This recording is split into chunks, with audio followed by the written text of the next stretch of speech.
Y el tema de esta mañana es gloria en lugar de cenizas. ¿Cómo? Gloria en lugar de cenizas. Mire, en un mundo o en medio de un mundo en el cual no hay esperanza y lleno de malas noticias, siempre está la buena noticia de la gracia y del amor abundante de Dios para todos los que se acercan a Él. La Biblia es interesante porque la Biblia misma dice que si usted y yo nos acercamos a Él en oración, en súplica, a pedir perdón, ¿qué dice la Escritura? Que Él es fiel y justo. ¿Para qué? Para perdonarnos. Quiero que sepa algo. Mire, como pastor en esta mañana, ¿qué le puedo decir a usted que está pasando problemas difíciles?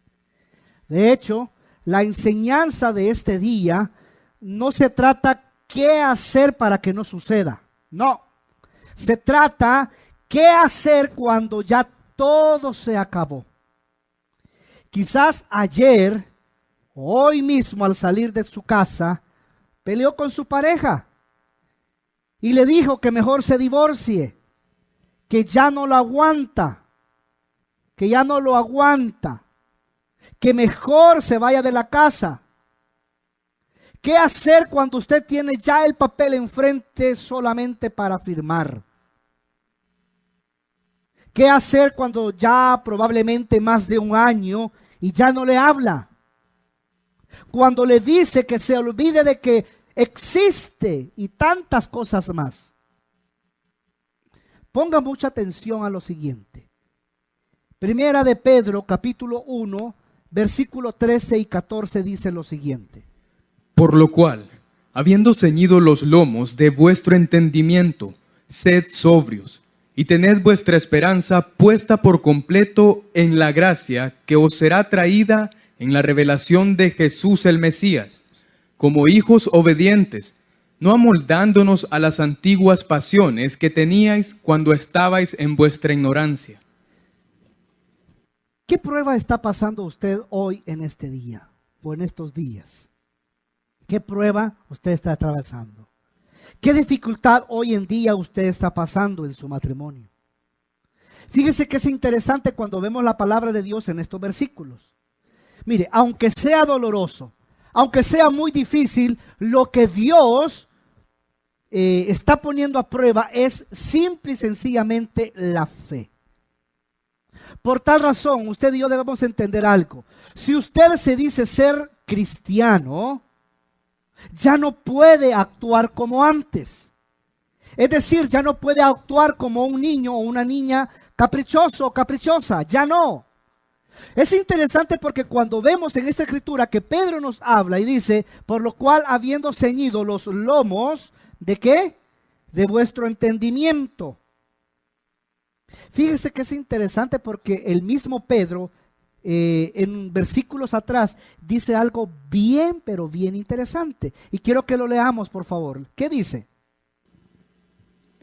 En lo cual os alegráis de manera inefable, aunque ahora, si es necesario, por un poco de tiempo, seáis afligidos por diversas pruebas. ¿Para qué?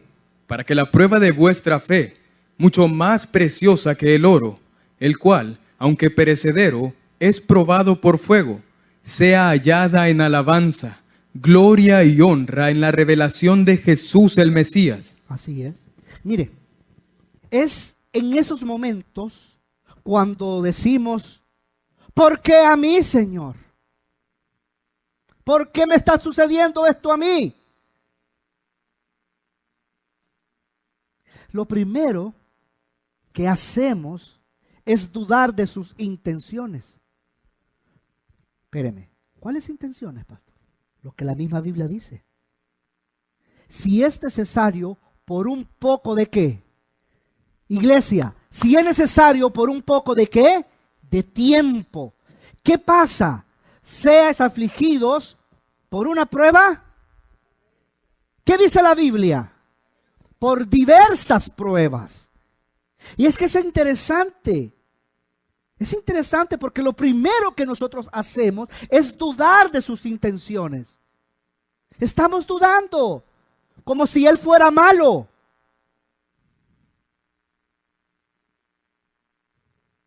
¿Sabe qué es lo que pasa en esos momentos? Olvidamos un salmo, pero tan precioso, el Salmo capítulo 31, versículo 15. ¿Qué dice? Léalo conmigo. En tus manos, iglesia, en tus manos están, ¿qué? Mis tiempos. Es interesante porque cuando vemos este versículo, David en esos momentos estaba triste.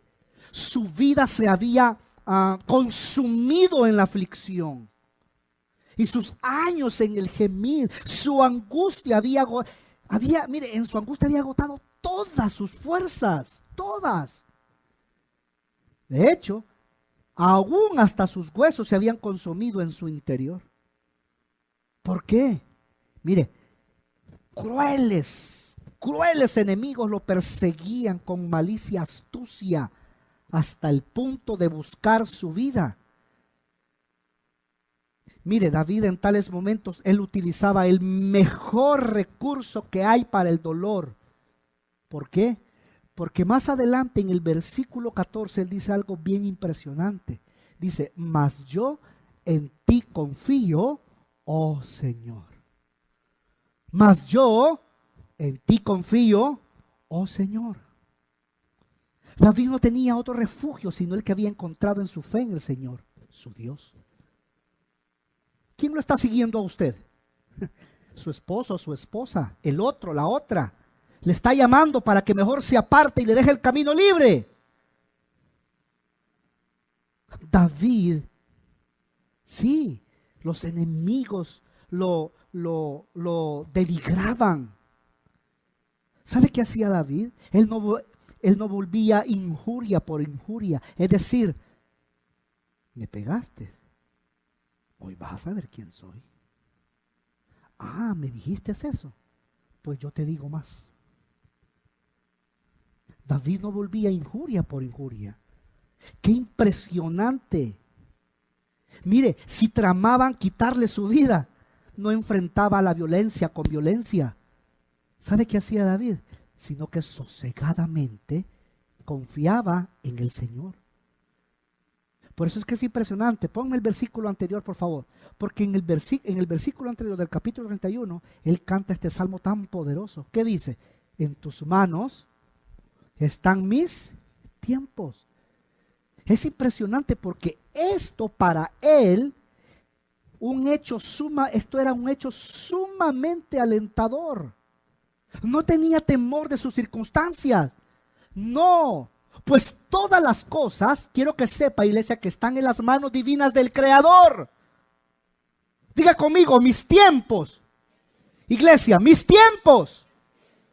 Mis altibajos. Mi matrimonio. Mi salud. Mi enfermedad. Mi situación de divorcio. Mi pobreza. Mi riqueza. Diga conmigo, todas estas cosas están en la mano del Señor. ¿Usted cree eso, familia? Claro que sí. Están en las manos del Señor, que Él mismo arregla y asigna de su conformidad a su santa voluntad. ¿Para qué? Para la prolongación de sus días y de sus noches. Qué interesante. Iglesia, usted y yo moramos en el hueco de la palma de la mano de Dios. Estamos absolutamente a su disposición. Y todas, escuche, todas nuestras circunstancias son ordenadas por Él en todos sus detalles. Por eso, ¿qué hacer? ¿Qué hacer cuando le dicen ya no te amo? Vete, me caes mal. Guácala, qué jedez. Uy, ¿por qué me casé con vos? Lo peor que hice en mi vida fue haberme casado con vos. ¿Qué hacer?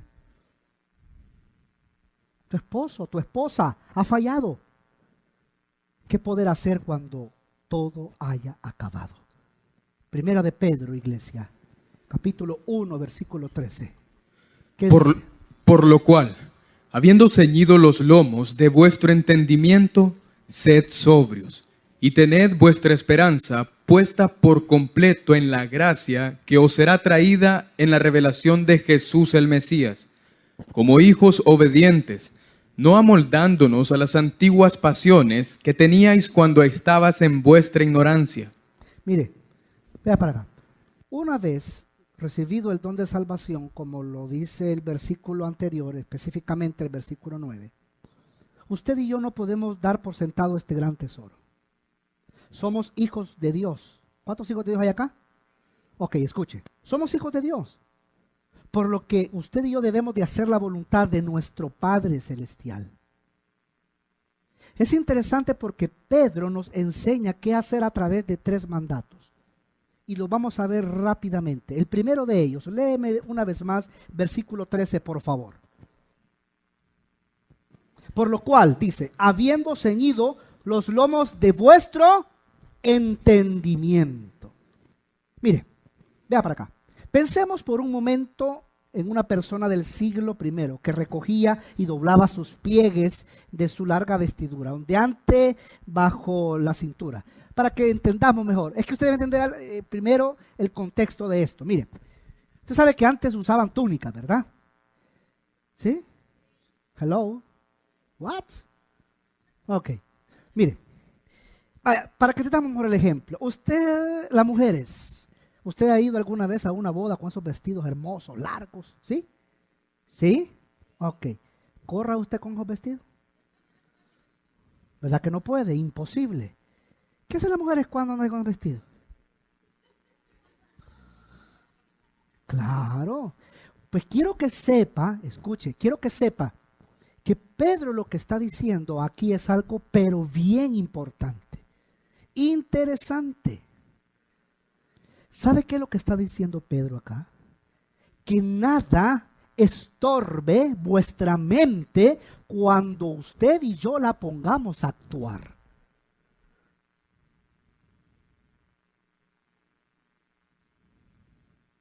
Iglesia, ¿sabe qué Pedro nos está diciendo en esta escritura tan especial?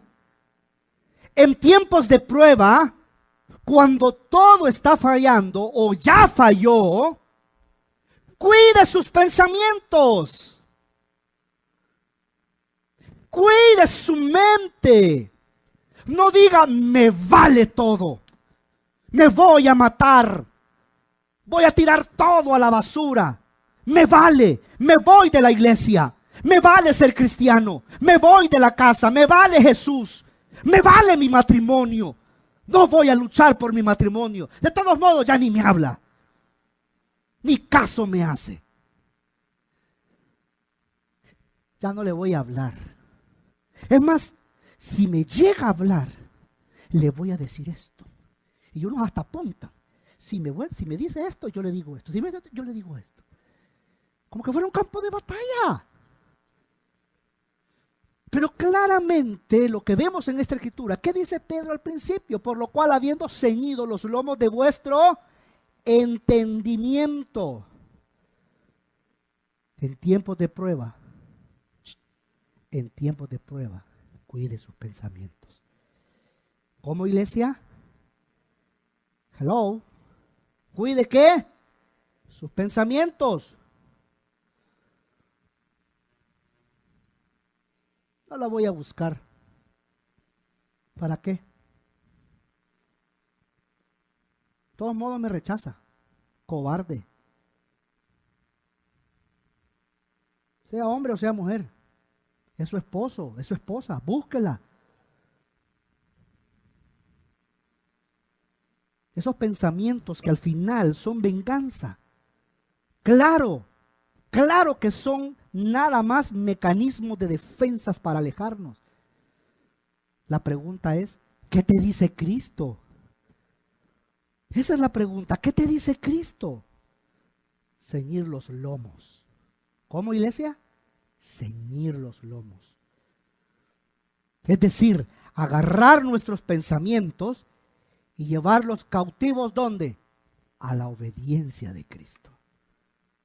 Es interesante porque ceñirlos, es decir, quíteselos. ¿Cómo? Quíteselos de su mente. ¿Por qué? Porque así usted va a dejar que Cristo mismo los domine. Mire, en esos momentos difíciles, en esos momentos cuando ya todo se acabó y usted está pensando lo peor en su mente, hay que recordar lo que la palabra de Dios dice. Pero ¿qué pasa si no hay palabra en usted? ¿Qué va a recordar? Lo que su amigo, su amiga, su vecino, su compañero de trabajo le dice. Ah, ¿te hizo eso? Pues hazle esto otro. Y de todos modos, en el último censo, ¿sabías, Ingrid, que 7, 8 mujeres para cada hombre? Tenés todavía la libertad de poder hacerlo. Otro clavo saca otro clavo. ¿Y cuál es el problema? No hay ningún problema, hazlo. ¿Qué dice 2 de Corintios capítulo 10, versículo 5? Destruyendo razonamientos y toda altivez que se levanta contra el conocimiento de Dios, y llevando cautivo todo pensamiento a la obediencia de Cristo. ¿Y llevando qué? Cautivo todo qué? Pensamiento. En esos momentos difíciles, duros, críticos, de crisis, hay que recordar esto. Lleve todo pensamiento cautivo a la obediencia de Cristo. Pero ¿qué es lo que hace usted? Todo lo contrario. Vea qué interesante, porque cuando vemos este versículo específicamente, cuando habla de nuestro entendimiento, ¿sabe a qué se refiere? Se refiere al estado consciente espiritual del creyente. Es decir, a su relación consciente con Dios. Significa entonces que nuestra mente debe estar lista y en condiciones para pensar activamente ¿en qué? En promover el nombre, la voluntad y el reino de Dios en su vida. ¡Punto!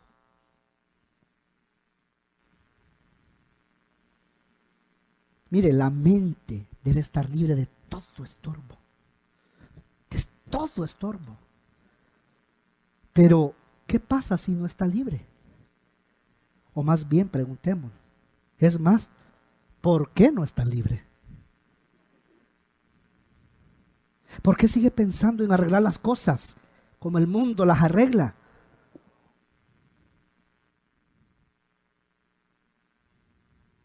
Mujer, ¿por qué sigue recordando lo que hace 20 años pasó? Y el hombre, ¿por qué sigue recordándole a la mujer cuando le engañó hace 15 años, 20 años? ¿Por qué? Que nada estorbe tu mente. ¿Pero para qué, pastor? La misma Biblia lo dice, para ser sobrios, para actuar con sobriedad. Y esa es la segunda parte del versículo que estamos estudiando ahorita, primera de Pedro. En primer lugar dice, por lo cual habiendo ceñido los lomos de vuestro entendimiento. ¿Qué dice luego? Iglesia preciosa, ¿qué dice? Sed sobrios. Es interesante porque cuando se refiere a ser sobrio, significa que debemos de ser prudentes. ¿Cómo? Prudentes. Es decir, de no tomar decisiones trascendentales en momentos de crisis. Usted no puede tomar decisiones cuando esté con la cabeza caliente, pues vaya. No puede. No es cuando usted descubrió a su esposo o a su esposa en el pecado y decir, ¿sabes qué? Pues divorciémonos porque esto no sirve. Yo no voy a aguantar una más. Ahí no. Señores, ahí usted no puede decir eso. Es después de perdonar, es que usted decide si va a tomar ese paso o no. Si hace la voluntad o no. Mientras usted no puede ser impulsivo. No. No. Usted no puede ser impulsivo. Como dije hace un rato, usted no puede pensar en ese momento. Cuando está con la cabeza caliente, uno no piensa. Recuerda el ejemplo que vimos hace un ratito, David mismo. ¿Cuántos han matado por arranque de ira, por ejemplo? ¿Cuántos han ofendido en momentos de de irascibilidad?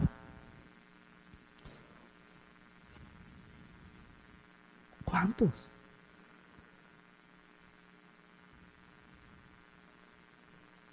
Mire, ¿usted cree que mi esposa y yo no tenemos discusiones? ¿Cómo no? Si yo no soy extraterrestre.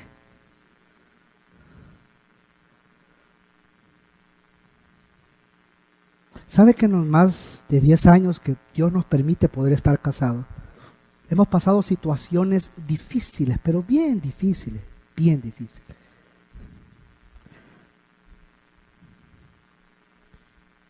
Y Dios a través de ella ha mostrado su gracia para conmigo. Pero sabe que en esos momentos tan difíciles, tan dolorosos, nunca se ha mencionado la palabra divorcio. Nunca. Aún en los tiempos más difíciles. Más difíciles. ¿Tú conoces? Los más dolorosos. Nunca.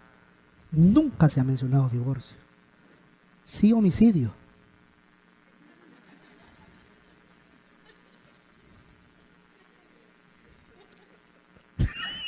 O dígame usted, ¿no le ha querido volar la cabeza a su esposa en algún momento? ¿Ah?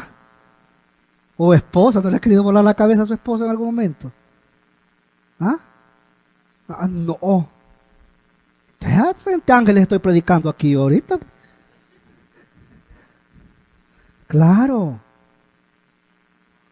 Fíjese que es interesante porque cuando la palabra dice sed sobrios, lo contrario a sobrio es ebriedad.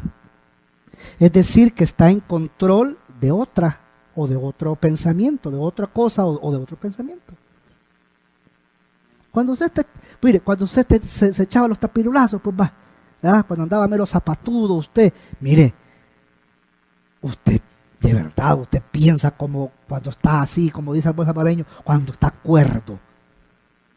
Bueno, algunos me han dicho, no, yo cuando me las echaba me ponía más alegre. No, yo me ponía melancólico. Yo me ponía a llorar. Yo me hacía cantante cuando ya estaba arriba, etcétera, etcétera. ¿Sabe qué pasa? Usted no es el que es usted es otro, porque lo domina algo. Usted no puede pensar normalmente. Pues a esto se refiere, ser sobrios,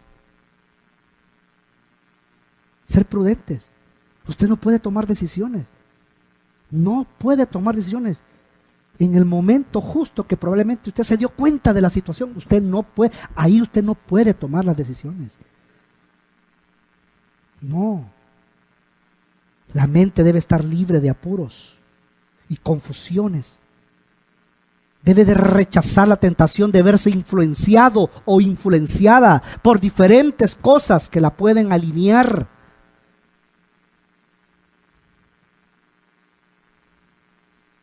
La pregunta es, ¿qué está alineando su pensamiento?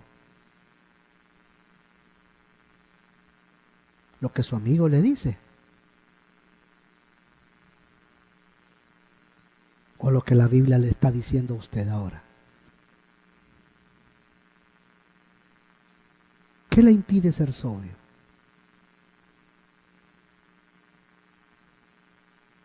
Vea qué interesante, porque esta respuesta continúa. Y tened vuestra...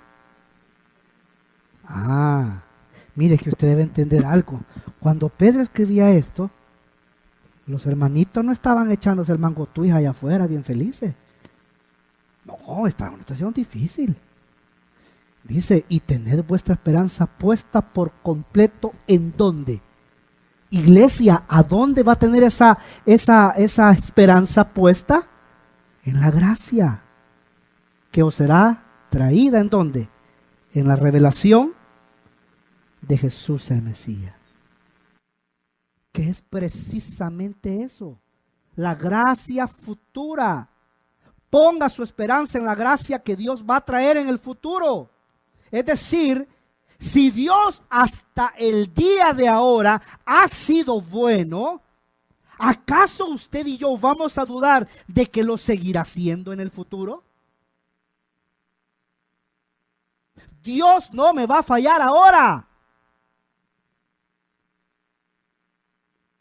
¿Está convencido de eso, iglesia? ¿Sabe por qué usted debe de estar convencido a esto que acabo de mencionar? ¿Por qué Dios no le va a fallar ahora? Simple y sencillamente porque Dios nunca lo ha hecho. Y de eso se trata todo esto que estamos viendo en esta mañana, en este día. De eso se trata. Cuando se dé cuenta que su esposo, su esposa ya está en el pecado, ya lo está disfrutando, usted no puede decir, hoy sí, la mato o lo mato. Como alguien me dijo hace un par de meses, no, sí, pastor, me enteré de esto, yo la mato, me dijo. Bueno, decirme a qué Bartolina vas a estar para ir a verte. No. No. Esperen la gracia. Esperen la gracia. Él puede transformar corazones, ¿o no? Una pareja, el primer servicio lo mencioné, como una pareja que conocimos con mi esposa hace 8 años, un poquito más quizás, 8 o 9 años, en Santa Ana. Casi que recién casados, tienen como 8 o 9 meses, algo así. Y ya se quería divorciar. Y el hombre me dijo, pues no, me dijo. Yo voy a esperar, me dijo. Yo voy a esperar en eso de la gracia. ¿Sabe qué pasa, familia? El amor no es estar enamorado. ¿Me escuchó? El amor no es estar enamorado. Es ser fiel al pacto.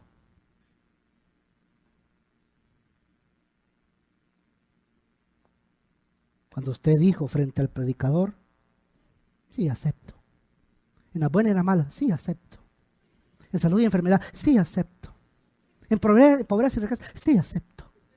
Ahí, recuerde que ese pacto usted no lo hizo con la persona, lo hizo delante de Dios. Y haciéndolo delante de Dios, claro que lo va a cumplir con. Por eso, vuelvo y repito, el amor no es estar enamorado, es ser fiel a ese pacto. Fiel a ese pacto que Cristo mismo ha hecho con usted y ha hecho conmigo. ¿Te imaginas, Pastor Carlos? ¿Cuántas veces no le fallamos a Dios? Hoy sí, ya no te bendigo. ¿Te imaginas a un Dios así? No. Ya no te bendigo por lo que hiciste. 3 meses sin comer. ¿Usted ve a un Dios así? Claro que no. ¿Por qué debemos de preparar nuestra mente para actuar? ¿Por qué debemos de ser sobrios? Porque solo así, iglesia, solo así, usted y yo, podemos poner nuestra esperanza en la gracia futura. Es interesante porque Pedro le acerca una palabra de ánimo a sus lectores. Se da cuenta de que al experimentar dificultades, su esperanza mengua. Por eso que él alienta entonces a sus lectores a mirar de una forma de esperanza, esperanzadamente, hacia el cumplimiento de su salvación.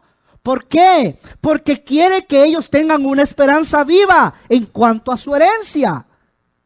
La pregunta es, ¿y cuál es la herencia de los santos entonces? Iglesia, diga conmigo, Cristo en mí, la esperanza de gloria. Esa es su herencia y esa es mi herencia.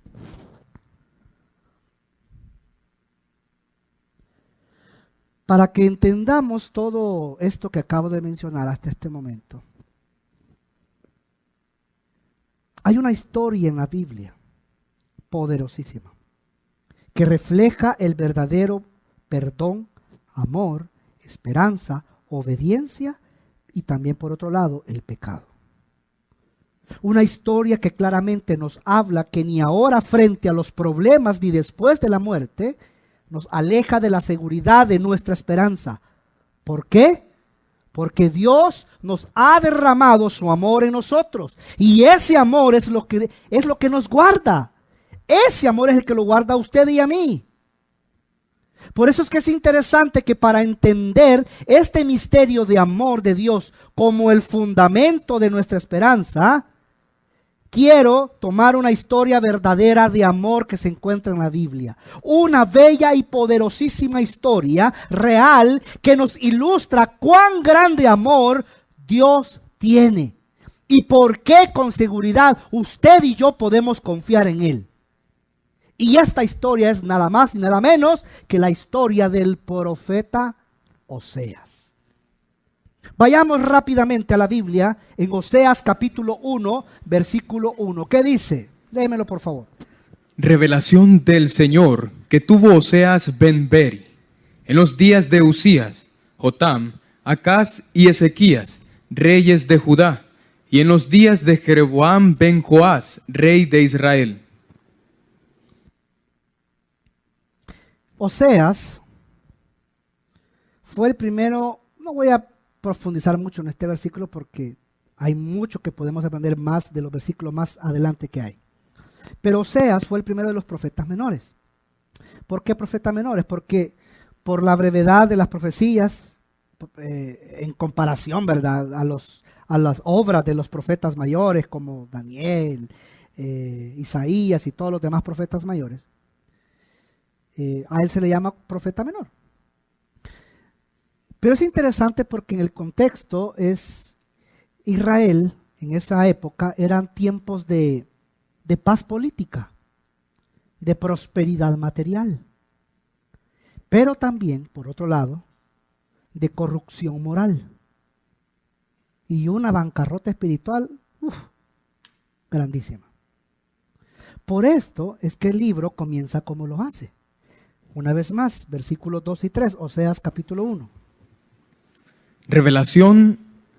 Cuando el Señor comenzó a hablar por Oseas, dijo el Señor a Oseas: Ve, tómate a una mujer prostituta y engendra hijos de prostitución, porque la tierra se prostituye totalmente, apartándose del Señor. Fue pues y tomó a Gomer, hija de Diblaim, quien concibió y le dio a luz un hijo. Un hijo.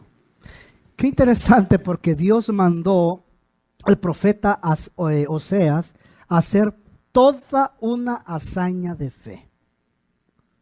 Casarse con alguien que Dios mismo le anunciaba que iba a ser infiel. Ahora, quiero que sepa que esto lo hizo para que él experimentara en carne propia y a manera de parábola para nosotros la prostitución de Israel y la relación de Dios con esa prostituta. Por eso Dios, antes de que él profetizara contra su esposa infiel, lo manda a él mismo a experimentar lo que Dios experimenta. Es decir, esa infidelidad de una prostituta. Por eso fue y se casó con Gomer, lo cual concibió su primer bastardo. Dios quiso que el profeta experimentara el dolor.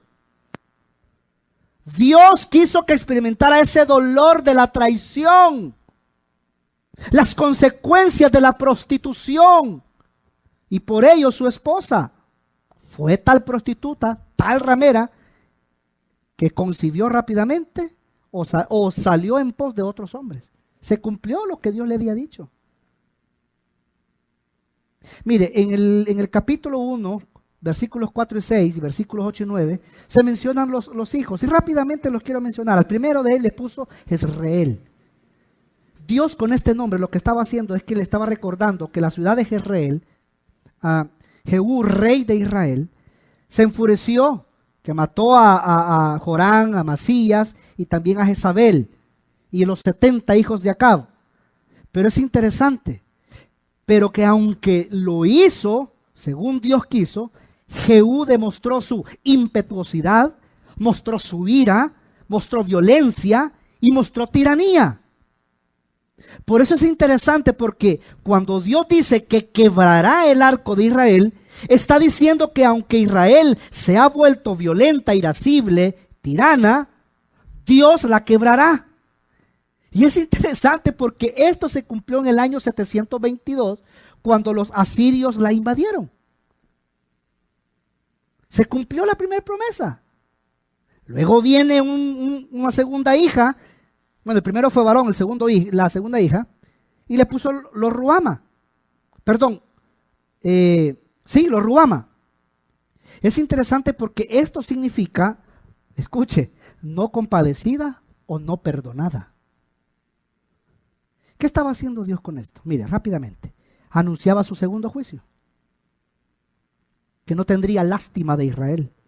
Ya no más, porque se había prostituido en gran manera.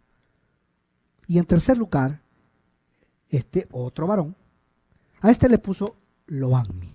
Mire, este sí, duro. Y aquí viene el juicio más severo, más vergonzoso, más inquietante.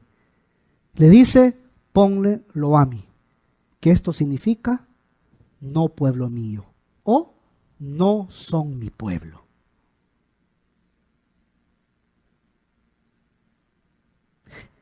Mire, aunque Oseas experimentó el dolor de la traición, de ver nacer hijos bastardos, de experimentar la vergüenza de que la mujer se va con otros hombres a convivir con ellos, Dios le mandó a hacer algo diferente a lo que el hombre en esta condición, en muchas situaciones, cuando está así difícil, no quiere. Para que entendamos el siguiente versículo que vamos a leer, quiero contarle algo de esta mujer, que hasta este momento no se lo he dicho. Pues resulta ser que esta mujer, cuando tuvo sus hijos, fue donde su esposo. ¿Y sabes qué le dijo? No te amo. Ya no te amo. Me caes mal. Me voy. Me voy de la casa. Y es más, ahí te quedan los hijos.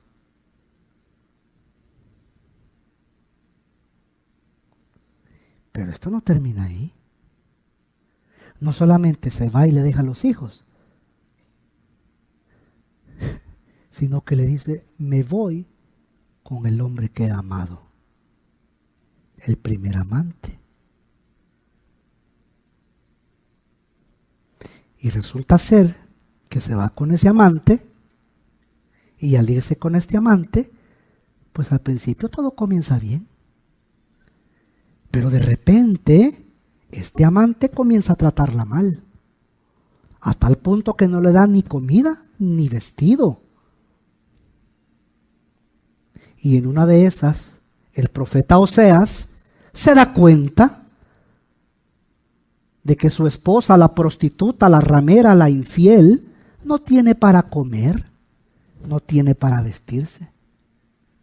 ¿Sabe qué hace el profeta Oseas? Lo dice la Biblia, pero se lo voy a decir. Dice la Biblia que sale el profeta Oseas y se va a un lugar llamado La Taberna. Usted sabe qué es La Taberna, ¿verdad? Un lugar donde juegan chibola. Bien sabe usted. Se va a la taberna de la ciudad. Y cuando entra a la taberna de la ciudad, le dice, tú eres el marido de Gomer. Y le dice el amante, oye chico, yo soy, le dice. Es un contexto mío, ¿ok? Es que para que entienda, ¿verdad? Dice, si yo soy chico, le dice, ¿qué pasa? Me he dado cuenta que esa mujer que tienes ahí es mi esposa y no tiene para comer, no tiene para vestirse. ¿Sabes qué? Aquí está este dinero, cómprale comida y vístela. Sí, yo sé que usted está pensando, uy, qué bruto el profeta Oseas. Oh, pastor, ¿dónde hay de esos hombres? Usted va diciendo la más. Lo hizo. Ahora, para que entienda lo que le he dicho, ahora va a saber usted, en una segunda ocasión, Dios le vuelve a hablar. Pero aquí ya de una forma ya diferente, porque la primera vez que le habló le dijo que fuera y se casara con esa prostituta. Pero ya en el capítulo 3 vemos algo impresionante. Ya cuando todo estaba ya, pero ya acabadísimo. Cuando las mujeres ya habían dado, pero, híjole, hermano. Bueno, y no, la Biblia dice, pues usted lo acaba de escuchar. Él mismo no fue a ese lugar para darle alimento a esa prostituta, a esa ramera, que era su esposa.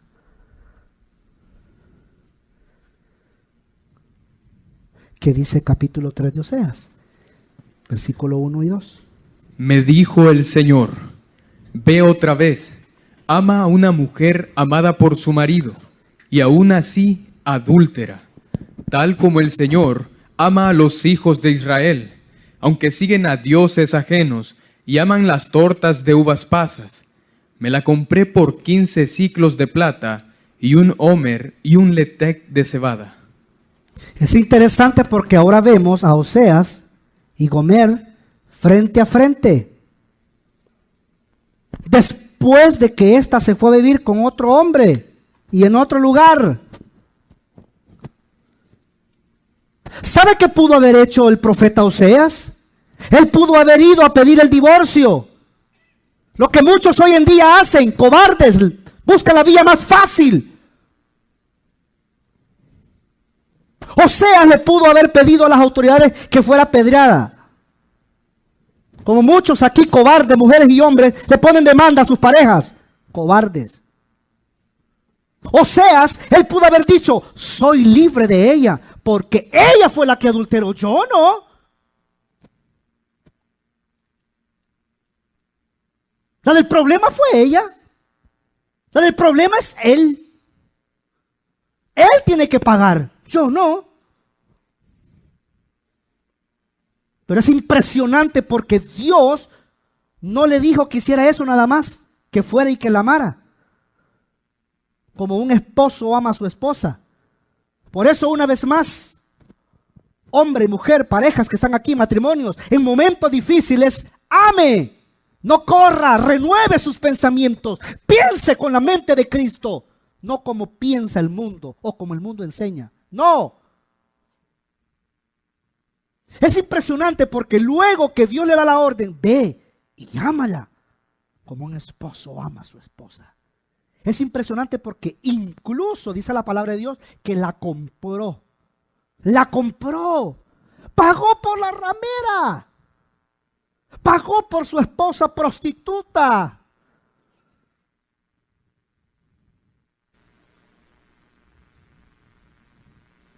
Por esa mujer que lo dejó.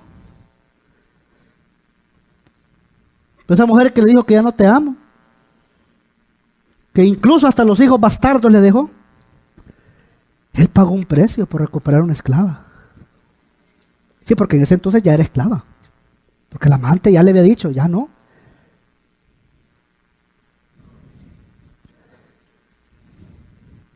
Por eso es que tonto es pensar, cuando usted está en la práctica del pecado, y usted piensa de que con el otro o con la otra le va a ir mejor. Qué ignorante. Qué ignorancia más grande. ¿Sí? Probablemente los primeros 4, 5, 6, 7, 8 meses, quizás el año, todo sea color de rosa. Pero luego, entienda,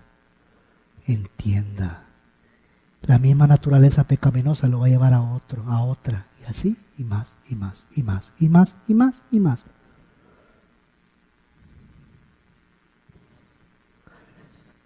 ¿Por qué Dios lo mandó a hacer esto?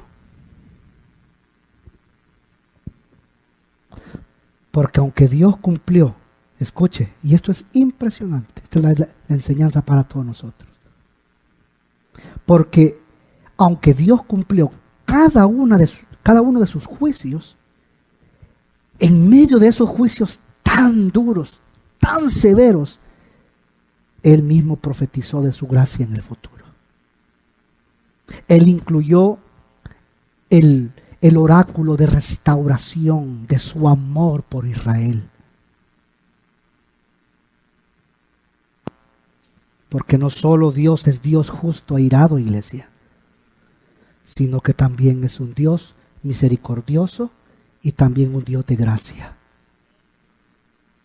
70 veces cae Él, 70 veces Él lo levantará. ¿Qué se cree usted, hombre y mujer que está aquí en esta mañana? ¿Qué se cree usted? ¿Acaso se cree más que Dios? Es interesante porque en los versículos 2 y 5 del capítulo 3 dice: me la compré por 15 siclos de plata y un homer y un letec de cebada. Y le dije, ya no es versículo 3, ya cuando él ya estaba con ella en casa. Porque cuando la compró, dice la Biblia que la agarró de la mano como su esposa, la vistió y la llevó a casa. Y ya en casa le dice, y le dije: muchos días me guardarás, ya no fornicarás más, ya no, ni estarás con hombre alguno. Es más, ni yo estaré contigo, porque muchos días estarán los hijos de Israel sin rey y sin caudillo, sin sacrificio y sin pilar, sin efod y sin terafín. Después, dice, volverán los hijos de Israel y buscarán al Señor su Dios y a David su rey, y acudirán temblorosos al Señor y a su misericordia al fin de los días. Amada iglesia, ¿qué vemos en todo esto? Dios en su sabiduría nos ha dejado ejemplo de la vida de Oseas para que comprendamos nosotros algo: que Dios es nuestro Dios y nuestro esposo. Y aunque hayamos adulterado con otros hombres, otras mujeres, Él no nos abandonará, pues Él es un esposo fiel. ¿Cuál es el mensaje de Dios en este día para los matrimonios, para las parejas? ¿Cuál es? Oseas capítulo 2, versículo 14. Por tanto, yo la atraeré y la conduciré al desierto y le hablaré a su corazón. Mire, todos. ¿Cómo? No, todos. Exacto, todos. Todos los que estamos aquí somos culpables. Todos hemos sido una ramera delante de Dios. Él nos creó para su gloria. Pero nosotros no hemos querido reconocer su gloria. Nos corrompimos intencionalmente. Nos ha valido sus mandamientos, sus órdenes, sus estatutos, su palabra. Lo hemos menospreciado y cambiado su gloria a una más humana. Queremos satisfacer nuestro deseo en una persona, en un hombre o en una mujer. Hemos cambiado la gloria maravillosa de nuestro Dios por 15, 20 minutos de placer nada más. Hacemos lo que queremos, cuando queremos y con quien queremos. No nos importa si es adulterio o fornicación o no, lo que sea. Lo que importa en ese momento somos nosotros. Eso sí importa. Iglesia, en lugar de ser esclavos de Él, hemos sido esclavos del pecado, del mundo. Amamos su deseo y lo que el mundo mismo nos ofrece. Pero no amamos a nuestro Creador. Queremos más a lo que nos dicen las religiones, las sectas, las filosofías modernas, las filosofías antiguas. ¿Qué es lo que Dios dice en su misma palabra? Pero vea qué maravilloso, qué Impresionante. Pero aún con todo esto, Dios no nos ha desechado. Aunque se haya acostado con otros hombres o mujeres, Dios nos desea, nos promete llevarnos al desierto. Quiere estar a solas con nosotros. Con nosotros, la ramera quiere estar con nosotros. ¿Para qué? Para una sola cosa. Como dice el versículo, para hablarnos a nuestro corazón. Qué interesante, porque Dios es tal Dios de amor que nos quiere seducir. Nos quiere conquistar con su palabra. Mire, así como los novios se conquistan, ¿verdad? Suavecito, así, solo escucha cuchicheo usted. Así Dios mismo quiere. Quiere estar a solas con usted, conmigo. No importa su estado, no importa la gravedad de su pecado, no importa si usted le ha despreciado todo este tiempo. Él ya sabe que usted es una ramera, una prostituta. De eso trata la piedad de Dios. De eso tan rico y maravilloso. Dios ahora nos corteja. Dice, te quiero llevar aquí porque te quiero hablar a tu corazón. Vayamos. Vaya usted con Dios al desierto. No le tema al desierto. Vaya. Vaya. Pero hágalo para una sola cosa. ¿Para qué? Para escuchar la voz de su Dios, de su esposo, de su Salvador, de su Señor. Y en segundo lugar, ¿qué podemos aprender de todo esto? Versículo 15 nos lo dice.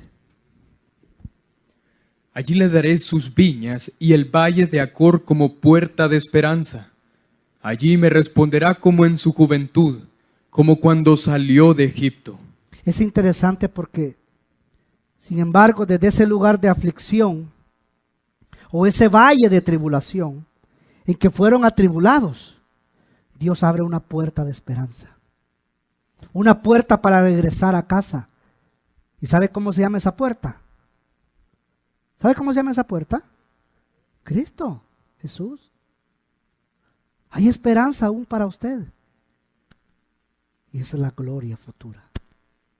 Cuando ya todo se acabó. Cuando ya le dijeron, ya no, hombre. Mira qué gorda está, qué fea. Ya más de un año ya no le habla. Cuando usted aún todavía guarda esa carta de hace 20 años que le dijo, querido Juan, me voy por esto y por esto y por esto y por esto y por esto y por esto.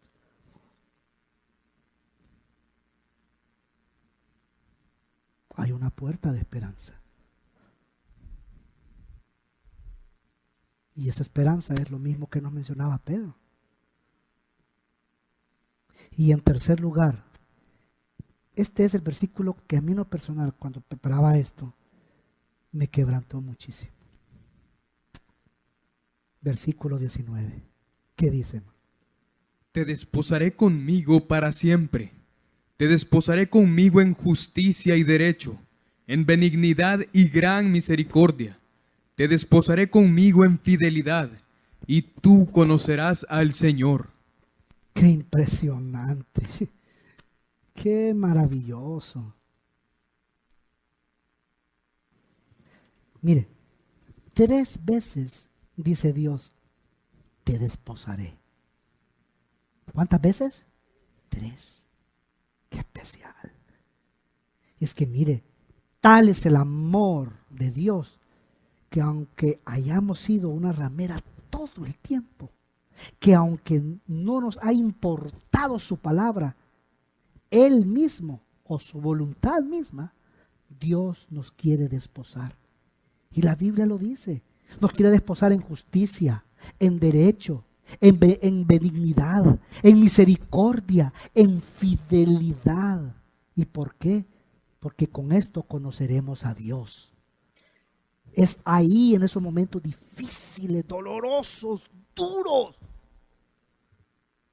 que probablemente usted como hombre o mujer mira pasar a su pareja con el otro o con la otra. O que de repente va en el carro y de repente, ¡ups! Se parece. No, si él es. No, si ella es. O lo que va con otro o con otra. Es en esos momentos difíciles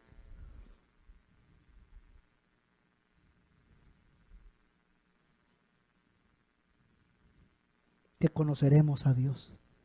¿Pero para qué, iglesia? Para una vida eterna. ¿Qué es lo que lo avergüenza a usted como hombre o como mujer? ¿Acaso no está cansado ya de su vida? ¿Por qué no vienen a su casa? ¿Por qué no vienen a su iglesia? ¿Por qué no viene a Dios? Es cierto que le fallaron a su Señor, pero ahora Él es su esposo.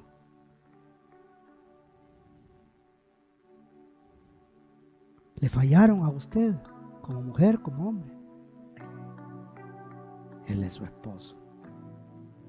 Él lo quiere lavar, amar, desposar en justicia, verdad y misericordia. ¿Por qué no viene a la alcoba y se deja amar por Dios? ¿Por qué, iglesia? Porque Él es todo lo que usted y yo necesitamos. Él es todo lo que usted necesita para la eternidad. Ya no vea más a Dios como uno más. Iglesia, Jesús no es una religión, no es una filosofía. Jesús es Dios. Él es su esposo, Él es su amante, es su amigo, es su Dios. Entréguese a Él. ¿Por qué buscar los brazos de otro o de otra cuando el mismo creador de todo es su amor?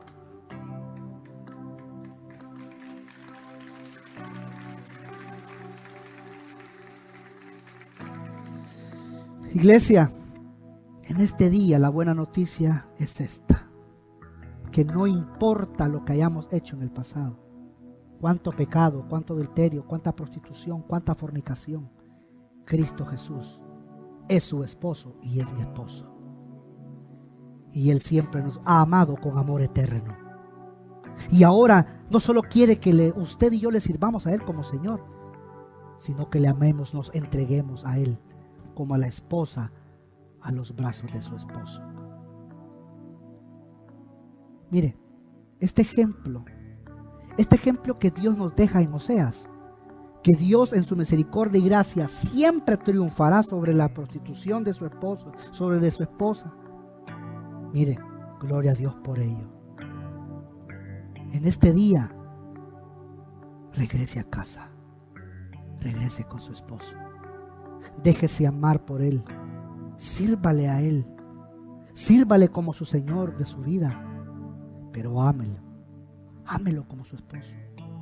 Vaya al desierto y escuche su voz, escuche su santa palabra.